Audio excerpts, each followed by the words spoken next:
Jóvenes, muy buenas tardes.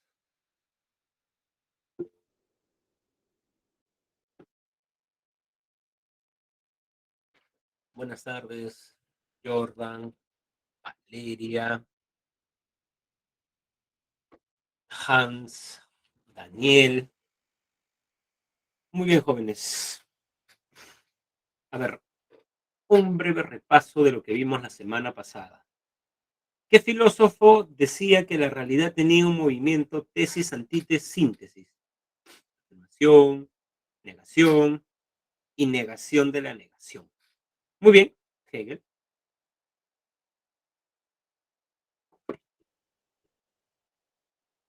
Daniel dice, profe, tu profesor plantea la dialéctica, Daniel. Si viene en un examen de admisión, ¿quién plantea eso? ¿Daniel marcaría Eleazar Sánchez?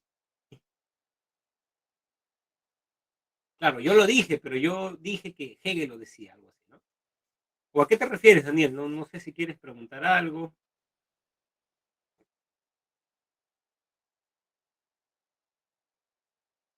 ¿Qué? Ya, muy bien. Hegel era idealista. Primero la idea, luego la realidad. ¿Correcto? Muy bien. Eh, ¿Quién criticaba el idealismo de Hegel?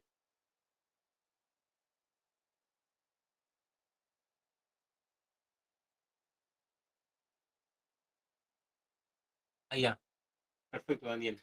¿Quién criticaba el idealismo de Hegel y defendía el materialismo? Marx. Muy bien, aunque un materialismo dialéctico.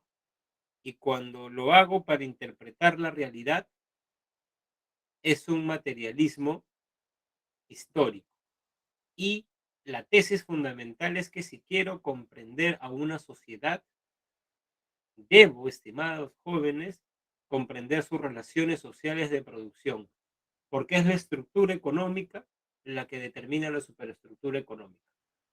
Creemos que lo fundamental es el dinero, ¿sí? ¿Por qué? Porque en las relaciones sociales de producción lo fundamental es el dinero. ¿Qué filósofo hablaba de los tres estadios?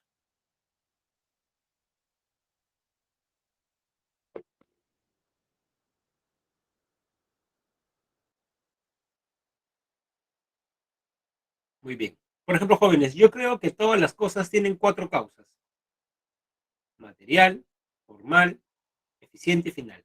¿En qué estadio me encuentro?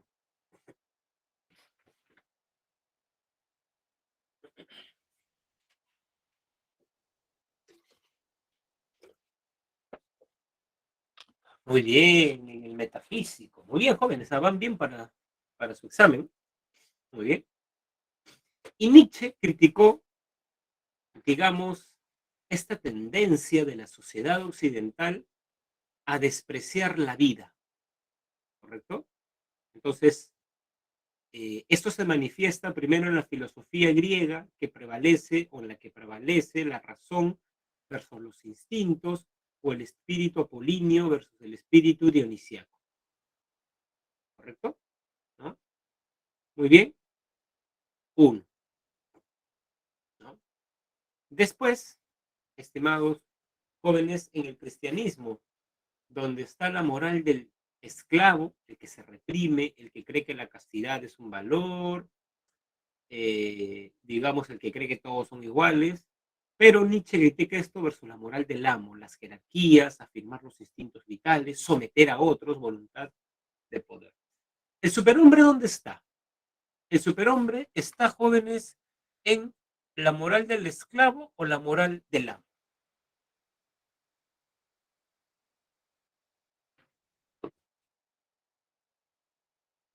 ¿Y qué tiene que ocurrir para que aparezca un superhombre?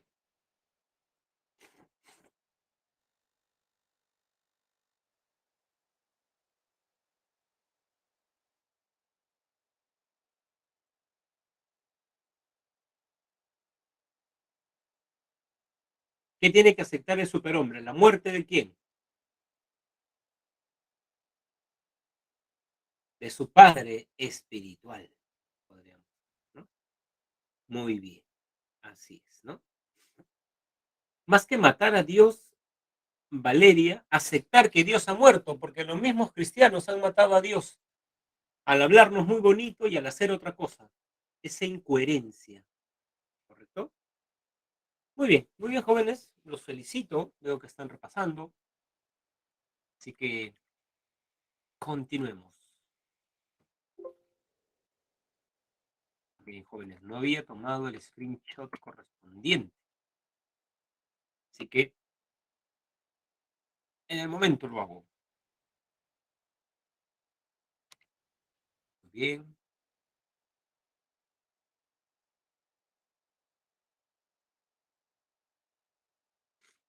Ustedes son el salón 32. Muy bien, jóvenes.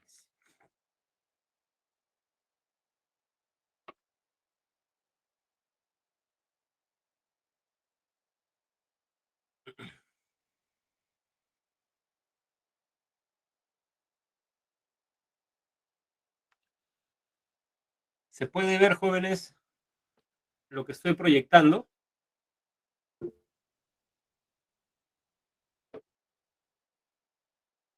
Ya, muy bien.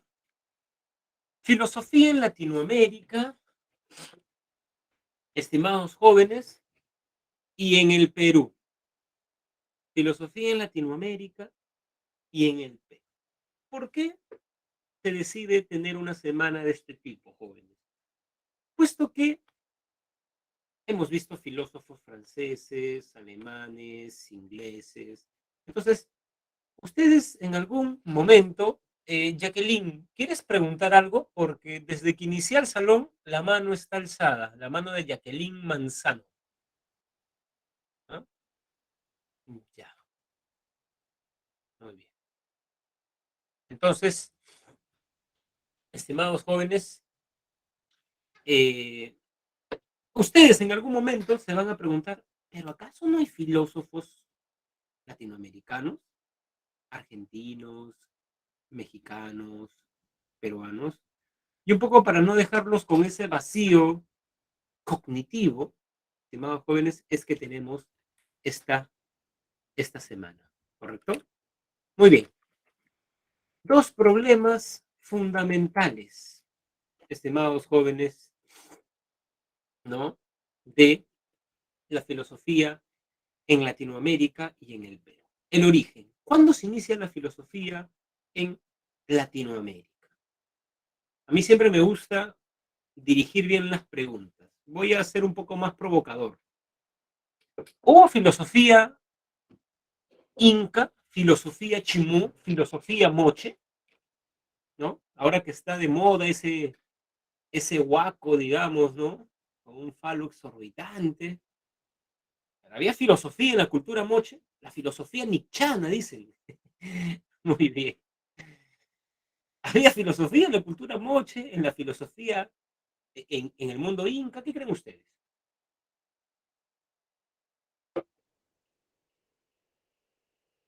No, ya. ¿Por qué no? ¿Por qué no, Jordan? A ver, si pueden liberar audio, mejor. A ver, argumenten. Quiero escuchar la voz de la verdad, la voz de la juventud inquieta, no como los adultos que ya sus ojos están medios apagados, ¿no? A ver, todo era mito y leyenda, profesor. Era el mito, similar a Grecia antes del inicio de la filosofía. Está sujeta a mitos creacionistas. Muy bien. A ver, primero, jóvenes, que eso es todo un problema, ¿no? O sea, digamos, se discute eso. La PRE está asumiendo una postura, ¿correcto?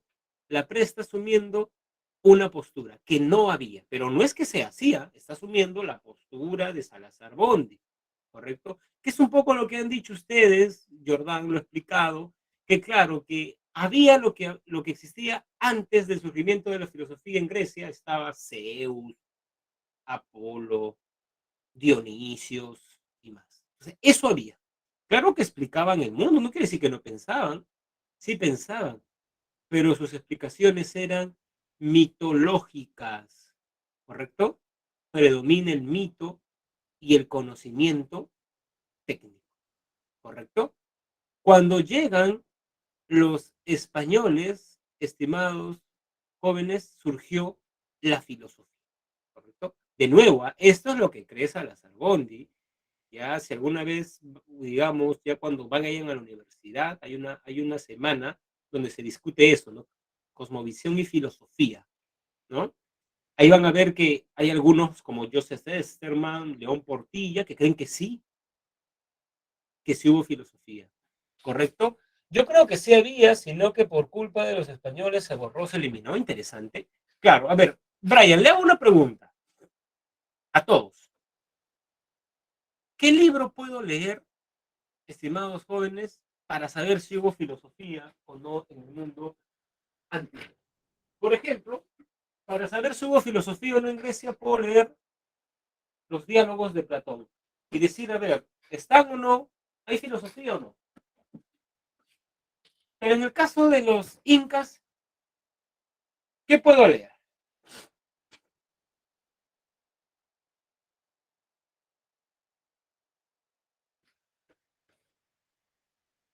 Ese es el problema. Así es. No hay escritura. Entonces podríamos especular que sí, probablemente, pero es especular, ¿no? Es como cuando quedas con alguien en ir al cine, un chico con una chica, y de pronto la chica no va. Entonces él comienza a especular. ¿Qué le habrá pasado?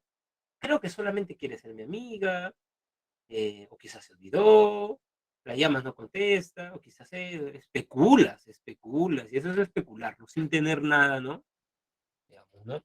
No hay ningún registro que involucrara la filosofía, ¿no? Es una cuestión bastante problemática. Entonces, seguimos la pauta, la respuesta que da la PRE, que no hay filosofía antes de llegar a los españoles y que comienza con los españoles. ¿Cuál es el primer problema filosófico que se discute? Bueno, el primer, digamos, periodo, estimados jóvenes, es la escolástica, que es la fe sobre la razón, ¿correcto? ¿No? La fe sobre la razón. Y se discutió, perdón, la humanidad del indígena. Luis Villoro tiene un bonito texto, filósofo mexicano, Pluralidad de Estado, Pluralidad de Culturas, donde termina el libro, digamos, con dos artículos, un poco explicando el contacto intercultural que existió entre los españoles y las civilizaciones americanas. Y lo que dice Luis Villoro es que, a ver, los españoles, por más que muchas veces no, digamos, por más que muchas veces no habían ido a la India, China, sabían que existían culturas con este nombre. Estaban representados en sus mapas y más. Pero América no estaba representado en sus mapas, hasta el punto que ellos querían seguir una ruta, la de la seda, y de pronto se chocan, pues, porque no estaba en sus mapas. Entonces, fue, digamos, tan, ¿cómo decirlo? Fue tan duro ese choque con otra cultura tan diferente, gente con taparrabos, que no había descubierto la pólvora, que no tenían caballos, eh, digamos, que mataban a otras personas y se comían sus corazones. Fue tan duro ese choque que la pregunta que se deslizó fue si en realidad lo que estaban viendo los españoles eran seres humanos, ¿no? Entonces, la pregunta fue, ¿los indígenas latinoamericanos son seres humanos? A mí me causa un poco de extrañeza esta pregunta porque jóvenes, ¿qué más podrían ser? Saibaimans, o sea, no sé lo que, o sea, uno sabe que hay otro ser humano cuando lo mira a los ojos, ¿no? Pero esta pregunta existió, un poco extraña en realidad. Y hubo una respuesta, estimados jóvenes, que le negó. ¿Qué filósofo decía que no eran seres humanos?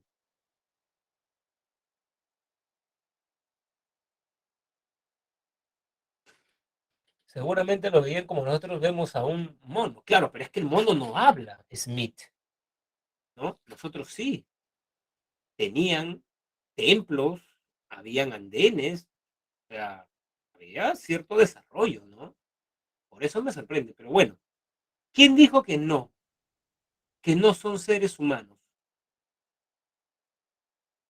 Un filósofo. Ginés se llamaba. ¿De qué? De Sepúlveda. ¿Correcto? Muy bien. Tenemos a Ginés de Sepúlveda. Ahora, para Ginés de Sepúlveda, un ser humano es el que tiene razón. ¿Por qué no son seres humanos? Porque no tienen razón. ¿Y cómo usted sabe que no tienen razón? No tienen ciencias, no tienen artes y no tienen filosofía. Claro, una vez un alumno me dijo, ¿no? Profesor, pero yo he viajado al Cusco y he visto Ollantaytambo. Profesor, eso lo tuvieron que hacer ingenieros, o sea, ese trabajo de andenes tan interesantes, circulares, ¿no? Lo tuvieron que hacer ingenieros. Había ciencia. Es cierto eso. ¿Saben qué ocurre, jóvenes? O sea, un poco para que entiendan. A mí me gusta siempre que el alumno comprenda, porque en realidad yo no sé qué le va a venir. Le doy los argumentos para que él pueda inferir la respuesta de la pregunta posible que le dé. ¿Correcto? Recuerden que son preguntas de... En ese entonces se creía, estimados jóvenes, que, a ver, en este entonces se creía que la ciencia no era, por ejemplo, como los egipcios. Los egipcios tenían pirámides. Naturalmente, todo indica que tenían conocimientos de geometría, ¿correcto? Pero en ese entonces se creía que la ciencia no era pensar para aplicar. Quienes desarrollaron la ciencia fueron los griegos, porque Pitágoras trazó un cuadrado, lo dividió y estableció relación entre los catetos y la hipotenusa. Para crear un barco, no, Pitágoras lo hizo por amor al saber, por gusto, podríamos decir, ¿no? Entonces, eso no tenemos, ¿no? Claro que los incas reflexionaban sobre geometría para crear Machu Picchu y más, bueno, sí, ¿no? Pero no con esa. Por eso se dice que no tenían ciencia. No tenían arte, sus artes era demasiado así como que terrorífico, el lanzón de monolítico, las cabezas clavas que, digamos, como que tienen, no sé, ¿no? Acá como unos dientecitos que te van a comer o algo así, no era miedo, ¿no? A ver, comparen eso, jóvenes, con la Capilla Sixtina. Lo que pasa es que el europeo tenía mucho el patrón de lo que ellos hacían, ¿no? Un poco problemático. Y no había filosofía, ya sabemos por qué. ¿Quién defendió a los latinoamericanos y dijo que sí eran seres humanos? ¿Lo recuerdan?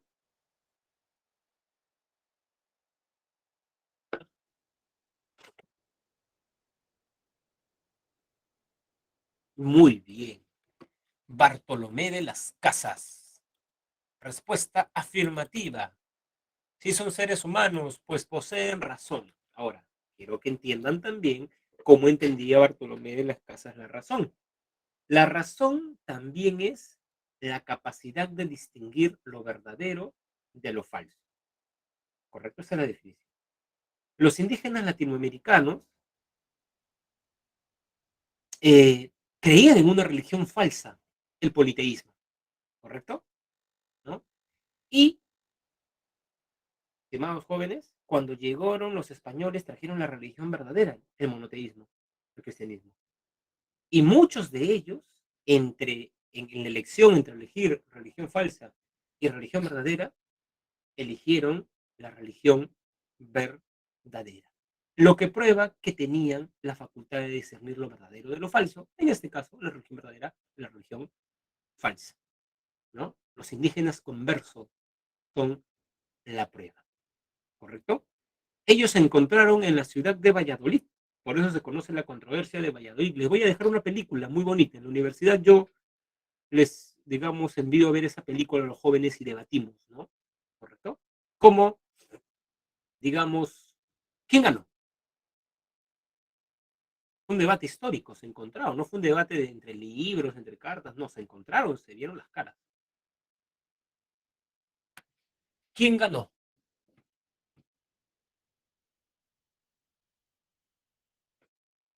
Bartolomé de las Casas.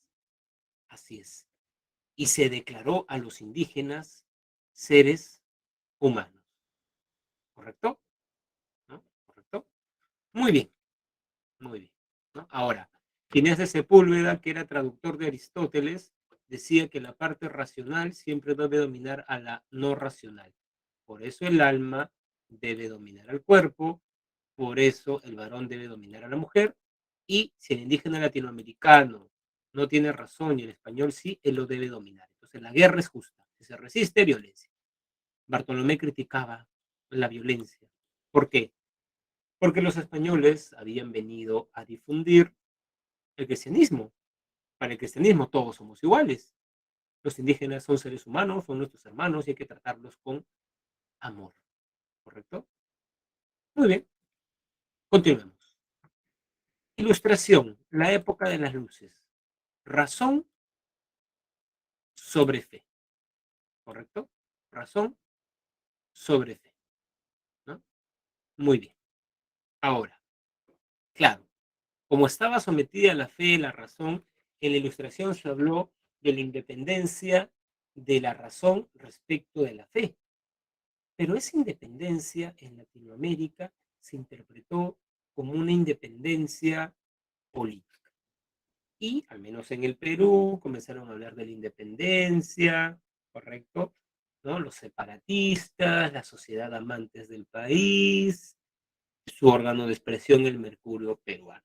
Y hay uno que, digamos, suele venir, que es Vizcardo Guzmán. Él tiene un panfleto muy bonito, yo recuerdo que en la maestría lo leí, es un panfleto porque tiene 22 páginas, pero como dice Kant, un texto no se mide por la cantidad de páginas, sino por la profundidad de las ideas. Y Vizcardo Guzmán escribe muy bien, es un buen escritor, tiene muy buenas ideas y buenos argumentos. A ver, quiero que entiendan más o menos la argumentación. Vizcardo Guzmán hace una diferencia, estimados jóvenes, entre los españoles que se quedan en España y los españoles que dieron todo por América, por la conquista, vinieron, se jugaron, incluso muchos de ellos murieron. Pero ellos tuvieron hijos incluso con españolas, pero como estaban en América, dejaron a sus hijos o sus hijos nacieron acá, los españoles americanos, los que luego la historia va a llamar criollos. Sin embargo, la corona piensa más en los españoles de España y se lleva la riqueza para allá. Y no es tan justo con los hijos de estos españoles americanos, ¿correcto? Entonces, lo que dice Vizcardo y Guzmán, estimados jóvenes, es lo siguiente, ¿no? Que para un español americano, un español de España es un extranjero al cual nada debemos, dice él, ¿no? Nada le debemos. Porque en el fondo, y utiliza esta metáfora muy buena, España es como el viejo amo y Latinoamérica es como el joven esclavo. El viejo amo vive a costa del trabajo de su joven esclavo. Nosotros debemos tomar conciencia de eso y liberarnos. ¿Correcto? Muy bien. Lo expulsaron, no son ideas independentistas, desde luego que sí, lo expulsaron junto a los jesuitas. Romanticismo. Yo sé que cuando hablo de romanticismo, muchos de ustedes piensan en Víctor Hugo, piensan en Goethe, piensan en Becker, piensan acá en Latinoamérica en Isaac, en María, muy bien, sí, pero todo filósofo es hijo de su tiempo y en Latinoamérica nos habíamos independizado. Por ende, la pregunta era, ¿y ahora qué hacemos? ¿No? Ya, lo logramos. ¿Y ahora qué viene? Entonces, la pregunta fue, ¿cuál es la mejor forma de gobierno? ¿Qué hubieran elegido ustedes, jóvenes? ¿Monarquía o democracia?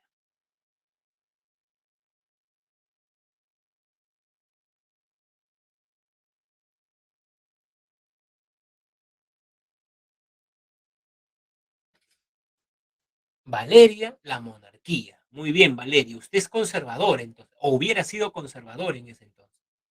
Hans, monarquía. ¿Qué pasa, jóvenes? ¿No hay ningún demócrata por acá? A ver, ¿quién elige la democracia? Ahí está, Robinson, no Crusoe, sino Robinson Aguirre, ¿no? Muy bien. Entonces, ya tenemos ahí los dos, los dos bandos, ¿no? Claro. Jordan, la democracia tiene muchos problemas, pero parece que es el menos malo, como decía Churchill. La democracia no es la mejor forma de gobierno, es la menos peor, que es diferente, ¿no? Sí, es cierto, la demagogia, así es. En una república cuando entra ahí, claro. Muy bien, a ver, jóvenes. No solamente lo define eso, sino que se habla de la soberanía, de la inteligencia y de la soberanía popular. Muy bien, a ver, ¿qué es la soberanía de la inteligencia? De nuevo, quiero que entiendan. Yo estoy comprometido con que ustedes entiendan, ¿no? Es un poco mi apuesta pedagógica. A ver, la soberanía de la inteligencia, que lo defiende, vamos a poner eso para que ya vayan versándose. Bartolomé de las Casas, no, Herrera, no va a vivir 300 años, ¿no? Y él es Benito Lazo, el liberal. Ya Bartolomé Herrera decía, en toda sociedad existen dos bandos, ¿correcto? Dos bandos. Una minoría culta y una mayoría ignorante. En toda sociedad, ¿no? Porque existe, jóvenes, cierta tendencia a creer, ¿no? Ahora la juventud está perdida, antes en mis tiempos, dicen los abuelos. Mentira, mentira. La humanidad siempre ha estado igual, jóvenes. Les puedo poner ejemplos históricos. A ver, miren, Platón dice en la República, en su obra, ¿por qué a los jóvenes les interesa tanto tener un cuerpo bello y no un alma bella? Quizás por eso los gimnasios andan repletos y las escuelas de filosofía vacías. Eso que Platón describe para los griegos y su culto al exterior y no tanto al interior, ¿se da en la actualidad, jóvenes? Sí, por ejemplo. Ahora, esto de que hay bailes indecorosos como el reggaetón, que gente piensa que es propio de esta época, mentira también. Recuerdo que un día estaba leyendo un libro sobre historia de la religión y leí la descripción que hacían algunos enviados del Vaticano de, digamos, el carnaval de Venecia, con las máscaras y todo. Entonces, lo que decía este enviado era que estos bailes son unos roces, son un preludio ya, digamos, al sexo, que el diablo debe estar acá entre ellos, ¿no? Miren, estamos en el siglo XVI, ¿no? Eso que es de ahora. Mentira, jóvenes. Sé que deprime un poco, pero siempre hemos estado así. Los problemas que tiene la democracia actual los tuvo la democracia griega. La democracia griega mató a Sócrates, lo sometieron a votación y ganaron, ¿no? 256 a 248, por poquito. Y Sócrates murió. Y la demagogia con César y más, o sea, creer que los problemas actuales son problemas. Claro que la tecnología ha intensificado ciertas cosas, es cierto, ¿no? Cierto que se intensificó un poco más, pero no es que los griegos, porque a veces los chicos creen eso, ¿no? Que los griegos todos eran unos iluminados. No, también había gente especial. Entonces, si ustedes tuvieran que decidir, jóvenes, entre dejarle el poder, digamos, a la minoría culta o a la mayoría ignorante, ¿a qué bando le dejarían el poder, jóvenes? Ustedes.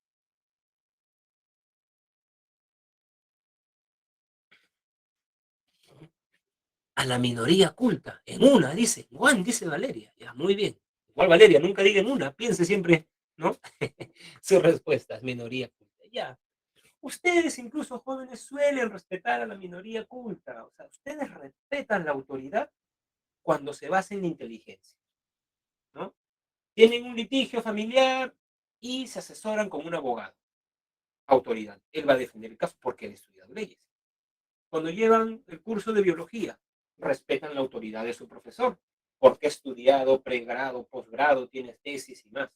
Le pueden preguntar, pero no es que anden dudando pues de lo que él le dice o de todo lo que dice, ¿correcto? Muy bien. Sin embargo, jóvenes, hay un problema en la soberanía de la inteligencia que advierte Benito Lazo, que acá hay jerarquía. Y la gran enseñanza de la Revolución Francesa fue la igualdad. Todos somos iguales en este salón. Y por eso a todos nos compete el destino de, o bueno, el destino de América y elegir a nuestras autoridades. ¿Correcto? ¿No? Entonces, ese es el poder del pueblo. ¿Correcto? Pero, claro, hay que darle el poder al pueblo cuando el pueblo esté educado. Porque cuando el pueblo no está educado, ¿qué ocurre? Lo que ocurre en el Perú, ¿no? Yo he votado 3 veces y las 3 veces ha pasado ¿qué? ¿No? Le das democracia, quieren elegir, digamos, ¿no? Entonces eso también es importante, el pueblo debe estar educado. ¿Quién ganó históricamente, jóvenes? ¿Cómo votamos en las elecciones? Los más inteligentes votan, vale más su voto. A ver, usted, catedrático de la UNI, su voto va a valer por 10. Usted, digamos que no fue a la universidad, ya su voto vale por 1. ¿Cómo votamos? ¿Quién ganó? ¿No? Así es. Entonces ganó Benito Lazo. ¿Correcto? Muy bien. El positivismo. El positivismo, jóvenes, defendía que iba a haber orden y progreso mediante la ciencia. El detalle, jóvenes, es que el positivismo llegó al Perú en una época, bueno, en el contexto en el que habíamos perdido la guerra con los chilenos, de modo tal que fue abrazado como una filosofía que iba a ayudarnos a salir de la crisis. No es una pose de los intelectuales, es algo más, el positivismo en el Perú. Entonces, ustedes se estarán preguntando por qué Manuel González Prada es positivista. Esta división que yo he puesto acá la hace Salazar Bondi, un librito muy bonito, ¿no? Historia de las ideas filosóficas en el Perú contemporáneo. Un librito que edita el Congreso, muy bonito, ¿no? Muy bien informado.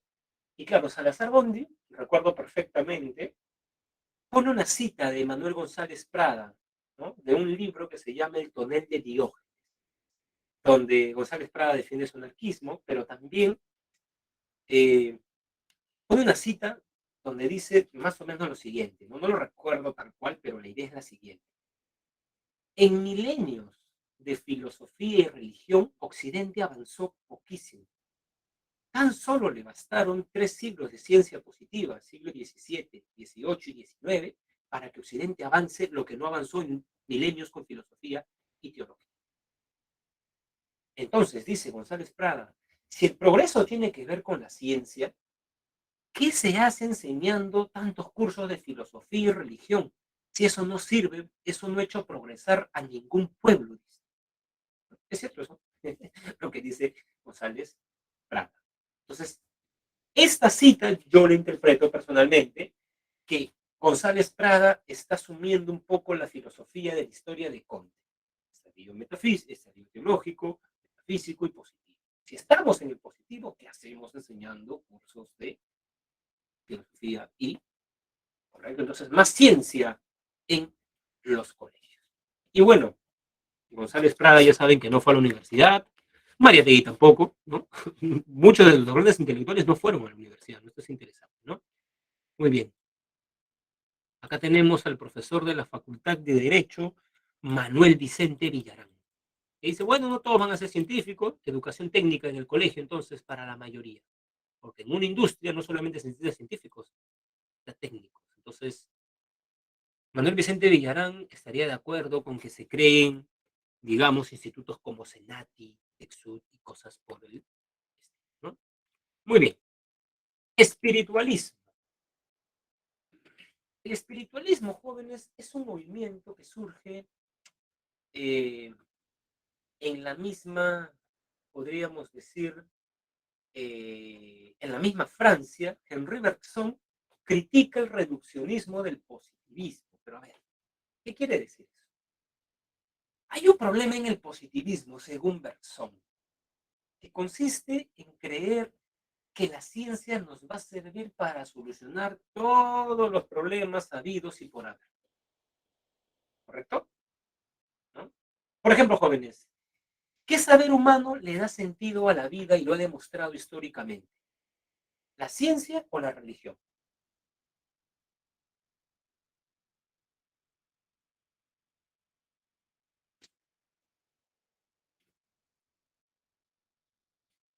Ya, la religión, la ciencia. A ver, una pregunta para Jordan y Dana.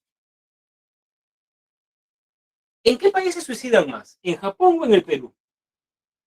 ¿En qué país la tasa de suicidios es más elevada? En Japón.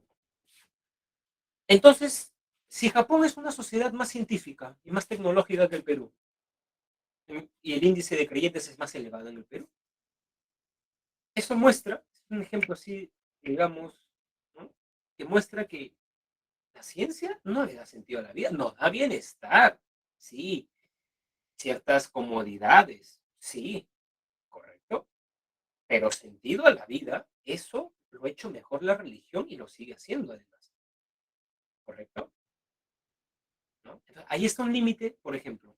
Este es un ejemplo para ver jóvenes. Con eso no se está diciendo abajo la ciencia, ¿no? No, está bien la ciencia, pero creer que la ciencia lo va a solucionar todo, he ahí el problema del positivismo. Porque, por citar un caso, el, la ciencia no puede comprender el espíritu del hombre, porque no es tangible, pues, es intangible. Y el espíritu es libertad. Y por eso el estilo de vida superior es la vida estética, donde yo creo,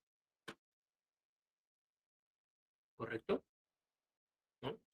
Donde yo creo. ¿Estamos? Muy bien. Entonces, digamos, Alejandro Deustua también a la, digamos, visión de la enseñanza de las ciencias que propugnaban los positivistas, dijo, bueno, podemos enseñar ciencia y tener buenos científicos y con el sector técnico pasar de ser un país que desarrolla el sector primario, extractivo, a ser un país que desarrolla el sector industrial, que es un poco la primera revolución industrial, ¿no? Inglaterra deja de ser, eso nos va a tener progresos como Inglaterra, máquinas y más. Ya, muy bien. Pero ¿qué pasa, jóvenes, si a pesar de eso nuestra clase política es corrupta? ¿Habrá progreso? ¿Qué creen? Ya nos industrializamos, muy bien. No, así es. Entonces, cuidado, no todo es ciencia, obviamente que no todo es ciencia, ¿no? Habría que dar una educación en valores, en sentimientos, en el bien común, en qué implica ser un buen ciudadano, ser un buen funcionario, empatía, ¿correcto? Y eso no tendríamos por qué enseñarle a todos, a la clase dirigente, a quienes van a dirigir, ¿correcto? Muy bien, ¿no? Entonces, claro, Alejandro Deusto también, quizás porque vivía en el contexto de la República aristocrática, creía que la raza indígena era una raza agotada. Está ello, Alejandro Deusto creía que para que el Perú salga de la crisis en la que se encuentra, debíamos combinar nuestra raza con alemanes, ingleses, italianos. Jóvenes, hay mucha gente que sigue creyendo eso en la actualidad.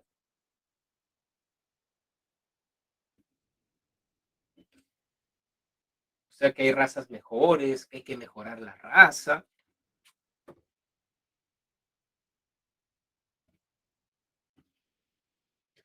Interesante, Jordan. Sí, ¿no? También se enseña valores, pero sí, es una sociedad. El otro día estaba viendo el programa TED, que da los domingos en la mañana en América, y contaban el caso de me parecía que era japonés, no lo recuerdo del todo, que se había casado con un holograma. Lo que pasa, Jordan, es que es una sociedad muy competitiva y la gente parece que no tuviera tiempo para una pareja. Se le parece más práctico, se enamoran de un holograma, y cosas así, ¿no? Entonces hay algo ahí, hay algo que demuestra que el desarrollo científico, progreso, personas eficientes, profesionales, no sé, hay algo. O sea, ni siquiera estamos especulando como Aldous Huxley, como Orwell, no, son sociedades que ya existen, ¿no? Muy bien, ¿no? Sí, así es, Daniel, ¿no?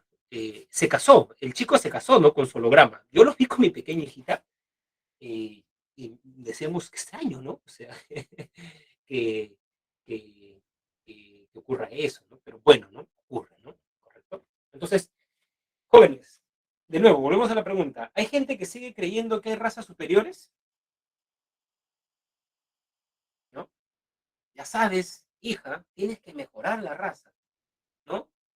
Tú eres, digamos, tez clara, 1,70, cuidadito con una persona, así ya, ¿no? Digamos, ¿no? Sigue habiendo eso.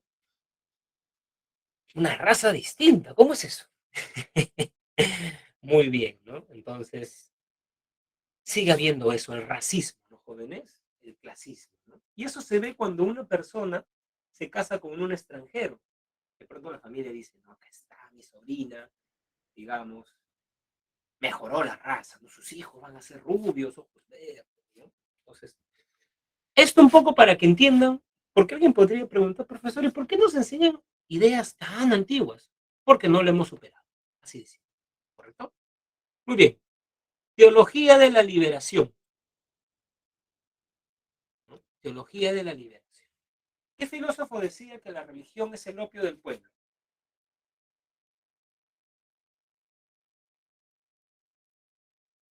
Marx. ¿Qué quería decir con eso Marx? Que el cristiano más está pensando en la otra vida que en esta vida. Y si ve una persona pobre, el cristiano dice, Dios sabe por qué hace las cosas, bienaventurados que sea pobre porque de él va a ser el reino de los cielos. Es como una droga. La gente que se droga, supongo que tiene problemas, como todos, como ustedes, como yo, como digamos la coordinadora de este salón, sí, pero a diferencia de nosotros, esa gente se droga para supuestamente que sus problemas, pero el día siguiente se despierta y está el mismo problema, o sea, no lo cambia. Que tenemos eso, ¿no? Es decir, vamos a ser felices en algún lado, pero no acá. Sigue habiendo los problemas. Entonces, lo que le responde el padre Gutiérrez a los marxistas es que esa visión de la religión supone una lectura no atenta de los evangelios. Porque si uno lee los evangelios, cae en la cuenta de que primero Jesús era pobre. Segundo, usualmente los, podríamos decir, milagros los realiza Jesús a gente pobre, ¿correcto? Y tercero, que Jesús se identifica tanto con los pobres que va a ser nuestro trato con ellos lo que permita el ingreso al reino de los cielos. Hay un pasaje muy bonito de la Biblia, hay muchos que son muy bonitos y muy aleccionadores, ¿no? Donde Jesús divide a la humanidad en dos bandos, los de la izquierda y los de la derecha. Y de la izquierda les dice, porque ustedes me vieron con hambre y no me dieron de comer, porque tuve sed y no me dieron de beber, porque estuve enfermo en el hospital, en la cárcel y no me fueron a ver. ¿No? Y esa gente le dice, Jesús, pero yo cuando te vi enfermo con hambre en la cárcel. Y Jesús dice, si no lo hiciste con el más pequeño, con el pobre, no lo hiciste conmigo. Y luego se dirige a los de la derecha, los bienaventurados, quienes van a ir al reino del cielo. Nosotros, a la condena eterna. Porque tuve hambre y me diste de comer, tuve sed y me diste de beber. Y esa gente dice, Jesús, pero yo cuando te vi con hambre, o sea, ¿cuándo te di de comer? Y Jesús dice, si lo hiciste con el más pequeño, con el pobre, lo hiciste conmigo. Eso prueba, jóvenes, que el cristianismo no es si yo voy al Señor de los Milagros y me golpeo el pecho y voy a misa. No, es una práctica, es el trato con los pobres, ¿no? Entonces, eso supone que el cristiano siempre ha estado atento a los pobres. Por ejemplo, hacen voluntariados. Yo vivo cerca, bueno, no tan cerca, pero digamos relativamente cerca a una casa de la Madre Teresa de Calcuta. ¿correcto? Donde apoyan a niños, ancianos pobres, ¿no? O sea, el cristianismo tiene eso, o sea, tampoco es que se desentiendan, ¿no? Hacen la Teletón, por ejemplo, ¿no? La clínica para que tú, o sea, ¿no? O sea, tampoco hay que ser injusto, ¿no? No es que, digamos, se desentiendan. Tratan de ayudar, quizás no, pues, de una manera ideal, pero al menos hay esa preocupa, preocupación, ¿correcto? Muy bien. Y así llegamos al problema de la autenticidad. ¿Existe la filosofía propia en Latinoamérica? ¿Qué creen ustedes, jóvenes?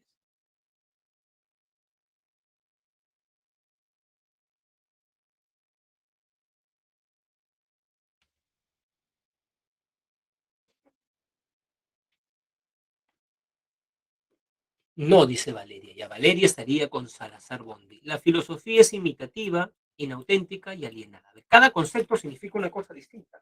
Imitativa. Imita ismos occidentales. Pregunta. La escolástica, la ilustración, el romanticismo, el positivismo. ¿Dónde surgieron? ¿Acá? ¿En Latinoamérica?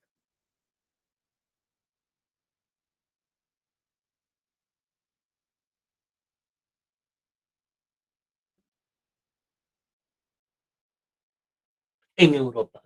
Muy bien. Y nosotros copiamos eso. ¿Y saben cuál es el problema con copiar, jóvenes?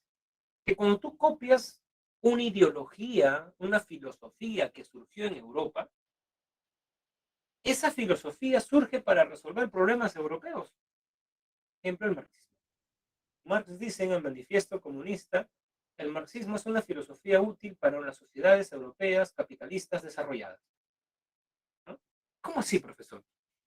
Ejemplo sencillo. El motor de la historia es la lucha de clases. Y son como, digamos, fases. Esclavismo, primer piso, feudalismo, segundo piso, y tercer piso, capitalismo. De pronto Marx dice, hay que destruir el capitalismo, o sea, el tercer piso. Tú como peruano lees a Marx y dices, hay que destruir el tercer piso. Y Mariátegui te dice, ¿cuál tercer piso? Si solo tienes dos. Nosotros no estábamos en capitalismo acá, al comienzo del siglo XX. ¿Qué vas a destruir? Ahí está el problema, pues, ¿no? Un europeo sí puede decir, pues, ¿no? Digamos, ¿no? Abajo, digamos, ¿no? Es como que un europeo diga, hay que anular el matrimonio igualitario, ¿no? Y acá un peruano dice, hay que anular. ¿Qué vas a anular si acá no se ha aprobado eso todavía? Entonces, cuidado con copiar cosas europeas, ¿no? Porque en la pandemia lo hemos visto, ¿no? Cuarentenas estrictas. Claro, pues si vives en Rusia y el presidente Putin te va a dar, digamos, dinero para que estés en tu casa, la gente dice, mejor, ¿no? Llego a mis clases de piano, estudio, ya no tengo que trabajar. ¿No? Pero si estás en el Perú y mucha gente vive en una economía informal y se gana, el, digamos, pan de cada día, para la redundancia, no puedes hacer eso, pues, porque el bono no le llegaba a todos. Entonces, ese es el problema, digamos, con comprar modas europeas. A ver, para decirlo de manera más sencilla, para que caigan en la cuenta de que somos una cultura imitativa, por ejemplo, jóvenes, ¿no? Recuerden que hay un programa Yo Soy en el Perú, con tantas temporadas, tantos años, creo que no sé cuántos años. Yo me pregunto, jóvenes, ¿qué hacen buscando al Juan Gabriel peruano, al Freddie Mercury peruano? Que canten sus propias canciones, ¿no? Que creen su música, ¿correcto? Al Gianmarco peruano. Pues si Gianmarco está vivo, mejor lo escucho a él, ¿no? ¿Qué voy a estar escuchando al Gianmarco, no? Digamos, entonces, cultura imitativa, ¿no? ¿Correcto? ¿No? Muy bien. Y si es imitativa e inauténtica, inauténtica quiere decir que no discute nuestros problemas. Y eso hace que sea alienada. ¿Quién ha leído el cuento de Julio Ramón Ribeiro, Alienación?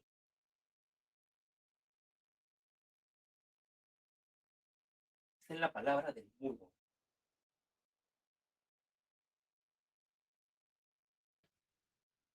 ¿De qué trata ese cuento? De un afrodescendiente que se da cuenta que como afrodescendiente no tiene las de ganar, ¿correcto? ¿No? Y, estimados jóvenes, se aliena. Se echaba talco, se lasea, se tiñe el cabello, aprende inglés, se compraba ropa en el mercado de pulgas que está a la espalda de la Embajada de Estados Unidos, norteamericana, de segunda mano, ¿correcto? Entonces, en nuestra cultura también somos alienados. ¿Se han dado cuenta cuando un peruano viaja a España un año? ¿Cómo viene? Un ciclo nada más, se va de intercambio en la universidad y vuelve, ¿no? ¿Cómo habla, jóvenes? Hostias, ¿no? Digamos, ¿no? Entonces está con, ¿ustedes creen? ¿No? Digamos, viene con, ¿no? Entonces, somos alienados. De pronto ves The Big Bang Theory, ves que Sheldon Cooper toma de desayuno hojuelas con yogur. De pronto tu mamá viene a darte tus 7 semillas con pan con camote. Tú dices, mamá, ya no quiero esto, por favor. Compra yogur con hojuelas. Encima que no te vas a alimentar tan bien, ¿no? Porque creo que el camote con las 7 semillas, bien preparado, es más nutritivo, ¿no? Entonces, digamos, jóvenes, sí, a mí también me encanta el camote, ¿no? Y las 7 semillas, la maca, o sea, cosas nutritivas, pues, jóvenes, ¿no? Correcto. Entonces, es interesante porque de pronto cuando los norteamericanos comenzaron a tomar maca, esto ahí la gente ya, ¿no? Digamos, ¿no? Eso me recuerda a una modelo que se puso un chullo europea y de pronto acá la gente se comenzó a poner el chullo. No porque viajaban y veían que se ponía el chullo ya, no, sino porque una europea pone eso, ¿no? Alienación. ¿Correcto? Muy bien. Él dice que no es auténtico. Leopoldo Sea dice que sí, ¿correcto? ¿Por qué? No es una imitación. Primero que no es una imitación porque, claro, yo como filósofo debo leer a Platón, a Agustín, Tomás de Aquino, Marx, Hegel, Locke, Descartes. Pero eso no quiere decir que es para imitarlos. Claro, yo me formo así, leo a los filósofos, ¿correcto? Pero leo a varios. El mismo Mariátegui, si ustedes leen los 7 ensayos, van a encontrar influencia del marxismo, del espiritualismo y de Nietzsche, ¿no? El epígrafe de los 7 ensayos es de Nietzsche, no es de Lenin, ¿no? Lo que yo le reclamo a la posteridad es que le meto toda la sangre a mis ideas. Friedrich Nietzsche, es una frase de Nietzsche, ¿correcto? Y además que, por ejemplo, Mariátegui es como que se pone la teoría marxista, pero para ver un problema que Marx nunca vio, el problema del indígena, ¿correcto? O sea, con el marxismo trata de discutir cosas que Marx nunca discutió. Y además que Mariátegui dice también, el marxismo en Latinoamérica no debe ser calco y copia, sino una creación heroica, ¿correcto? ¿No? Una creación heroica. Entonces no se trata de copiar y pegar, sino que crearlo, servirnos de él, pero llevarlo a otro nivel. Punto número uno, no es imitativa. Debe, una cosa es que uno tenga influencias, ¿correcto? ¿No? Toda banda tiene influencias, ¿no? Ustedes creen que Nirvana, Kurt Cobain, todo, no, pues Kurt Cobain habrá escuchado pues a Black Sabbath, a Deep Purple, ¿no? O sea, habrá escuchado ciertas bandas, pero digamos, ¿no? Luego sacó su propio estilo, ¿no? ¿No? Muy bien. Y si es auténtica, porque, a ver, jóvenes, ¿qué problemas se han discutido? Escolástica, humanidad del indio, ilustración, independencia política sobre América. Esos 2 temas, ¿son temas europeos o temas latinoamericanos?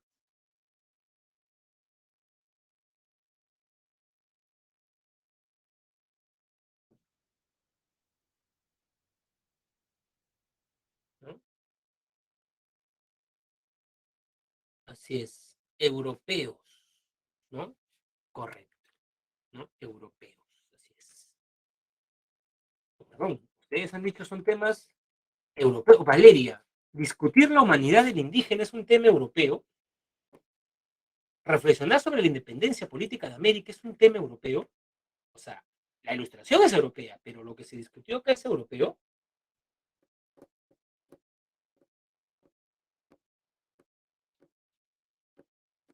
Más bien son problemas propios, ¿correcto? Así que es mentira. Miren, ¿qué se discute en el romanticismo? La preocupación por el destino de América.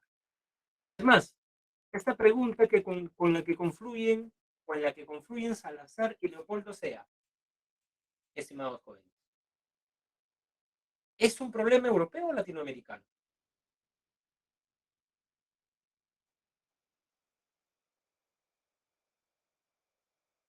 Latinoamericano. No se está diciendo si hay filosofía en Europa. En Latinoamérica, ¿correcto? Lo que dice Gianmarco es cierto.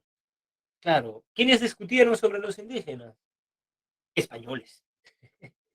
No se les preguntó, ¿no? ¿Correcto? No se les preguntó. Eso es cierto. Eso es cierto. Muy bien, jóvenes. Ahí están sus claves.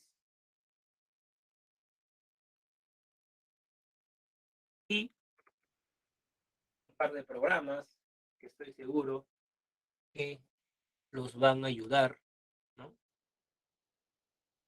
En comprensión de esta clase. Tienen material para irse enriqueciendo, ¿correcto? Así que ya saben, ¿no? En vez de ver Hola, soy Germán, ahí tienen material para que perfeccionen su curso de filosofía, ¿correcto? Muy bien. ¿Seguro? Ah, mira, Daniel ya. Bueno, entonces pon película. A ver, a ver, a ver, a ver.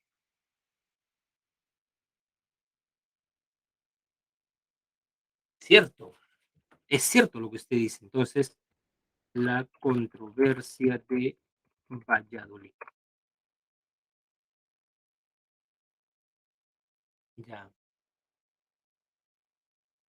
ya, muy bien. Gracias por eso, muy amable. Acá le dejo, estimado alumno. Está por partes. Está por partes. Ahí está. Es el link. Lo voy a cambiar ahora de mi archivo. Gracias. Está por partes, ¿no? O sea, esa no la buscan en una página. Esa se llama la película, ¿no? Ahí, en ese último enlace la van a poder ver, ¿no? Muy bien. Así es. Muy bien, jóvenes. Nos vemos. Un buen fin de semana. Estudiando siempre, ya saben. La siguiente semana es su examen. A ver si podemos hacer un repaso ya la siguiente semana. ¿Correcto? Ya. Muy bien. Muy bien, jóvenes, nos vemos, cuídense. Hasta luego.